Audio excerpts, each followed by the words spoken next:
Welcome to Study Helpline. तो friends, आज मैं आपके लिए प्रैक्टिस सेट लेकर के आई हूँ जो कि आपके आने वाले एग्जाम्स के लिए काफ़ी ज़्यादा इंपॉर्टेंट है। तो आइए स्टार्ट करते हैं।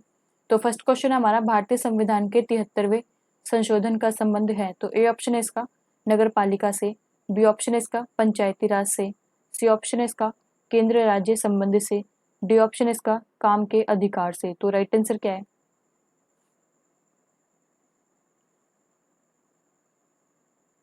इसका राइट आंसर आपका ऑप्शन नंबर बी, पंचायती राज से संबंधित है आपका 73वां संशोधन। तो आप ये याद रखिएगा। आइए इसके बारे में जान लेते हैं। 24 अप्रैल 1993 में भारत में पंचायती राज के क्षेत्र में एक महत्वपूर्ण मार्ग चिन्ह था, क्योंकि इसी दिन संविधान जो है वो 73वां संशोधन अधिनियम जो है 1992 के माध्यम से जो है पंचायती राज संस्थाओं को जो है संवैधानिक दर्जा हासिल हुआ था। मतलब कि जो गवर्नमेंट का जो दर्जा होता है वो हासिल हुआ था आपका 73वें संविधान संशोधन के तहत 1992 में। तो आप ये याद रखिएगा। नेक्स्ट क्वेश्चन पे चलते हैं। सेकंड क्वेश्चन हमारा, भारत में मुद्रा स्फीति मापी जाती है। तो ए ऑप्शन है इसका थोक मूल्य सूचकांक द्वारा, बी ऑप्शन है इसका शहरी गैर कामगारों के लिए उपभोक्ता मूल्य सूचकांक द्वारा, सी ऑप्शन है इसका कृषि श्रमिकों के लिए उपभोक्ता मूल्य सूचकांक द्वारा, डी ऑप्शन है इसका राष्ट्रीय आय अस्फीति द्वारा। तो राइट आंसर क्या है?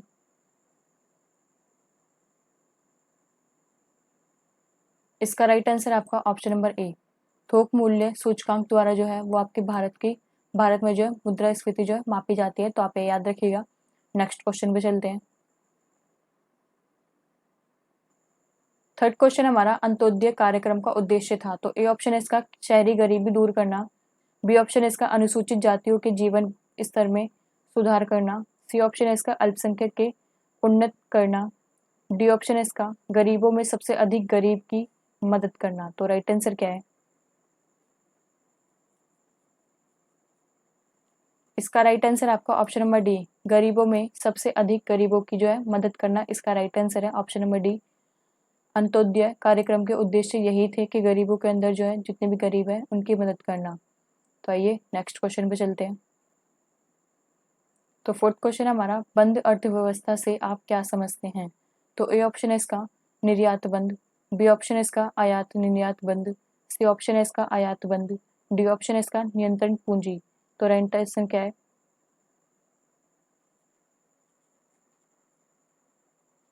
इसका राइट आंसर है आपका ऑप्शन नंबर बी, आयात निर्यात बंद जो है इसका राइट आंसर है, बंद अर्थव्यवस्था से। तो आप ये याद रखिएगा।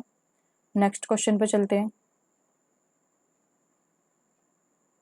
फिफ्थ क्वेश्चन है हमारा, समग्र रूप से भारतीय संविधान लागू हुआ। तो ए ऑप्शन है इसका 26 जनवरी 1950 को, बी ऑप्शन है इसका 15 अगस्त 1947 को, सी ऑप्शन है इसका 15 अगस्त 1948 को, डी ऑप्शन है इसका 26 नवंबर 1949 को। तो राइट आंसर क्या है?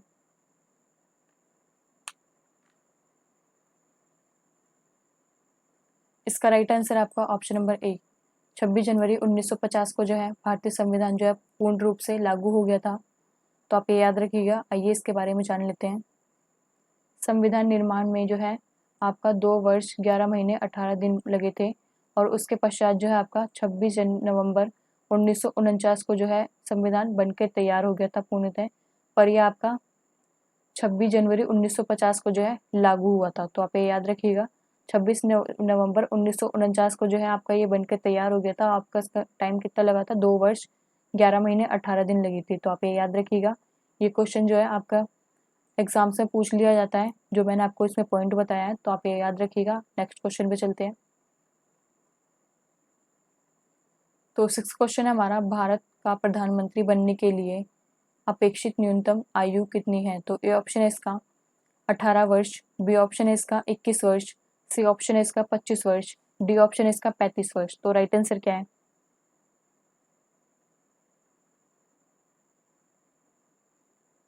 इसका राइट आंसर आपका ऑप्शन नंबर सी, 25 वर्ष जो है इसमें आयु चाहिए होती है प्रधानमंत्री बनने के लिए कम से कम।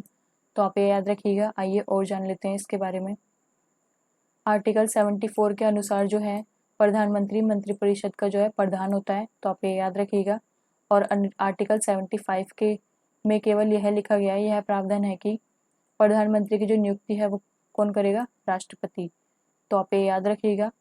एंड अगर दोस्तों अगर आपको ये वीडियो अच्छी लगी हो तो प्लीज़ इसे लाइक करें, शेयर करें, सब्सक्राइब करें हमारे चैनल को। तो आइए नेक्स्ट क्वेश्चन पे चलते हैं। 7th क्वेश्चन हमारा, उपन्यास देवदास का लेखक कौन है? तो ए ऑप्शन है इसका रविंद्रनाथ टैगोर, बी ऑप्शन है इसका बंकिम चंद्र, सी ऑप्शन है इसका शरत चंद्र चट्टोपाध्याय, डी ऑप्शन है इसका मुंशी प्रेमचंद। तो राइट आंसर क्या है? इसका राइट आंसर आपका ऑप्शन नंबर सी, शरत चंद्र चट्टोपाध्याय जो है वो उपन्यास जो है देवदास के लेखक है। तो आप ये याद रखिएगा। नेक्स्ट क्वेश्चन पे चलते हैं। 8th क्वेश्चन हमारा, हाइड्रोजन बम आधारित है। तो ए ऑप्शन है इसका नाभिकीय संलयन पर, बी ऑप्शन है इसका नाभिकीय विखंडन पर, सी ऑप्शन है इसका रेडियो एक्टिव विघटन पर, डी ऑप्शन है इसका उपरोक्त सभी पर। तो राइट आंसर क्या है?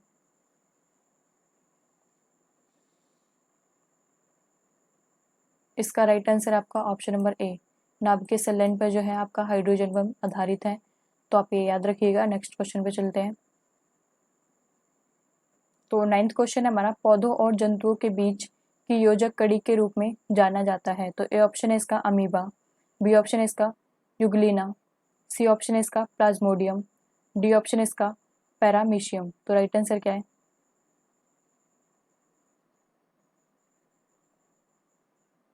इसका राइट आंसर आपका ऑप्शन नंबर बी, युगलिना जो है आपका वो पौधों और जंतुओं के बीच की जो है योजक कड़ी मानी जाती है। तो आप ये याद रखिएगा। नेक्स्ट क्वेश्चन पे चलते हैं। 10th क्वेश्चन हमारा, विटामिन बी फर्स्ट का अन्य नाम है। तो ए ऑप्शन है इसका थायमिन, बी ऑप्शन है इसका हीमोग्लोबिन, सी ऑप्शन है इसका राइबोफ्लोबिन, डी ऑप्शन है इसका डेक्स्ट्रोस्टोन। तो राइट आंसर क्या है?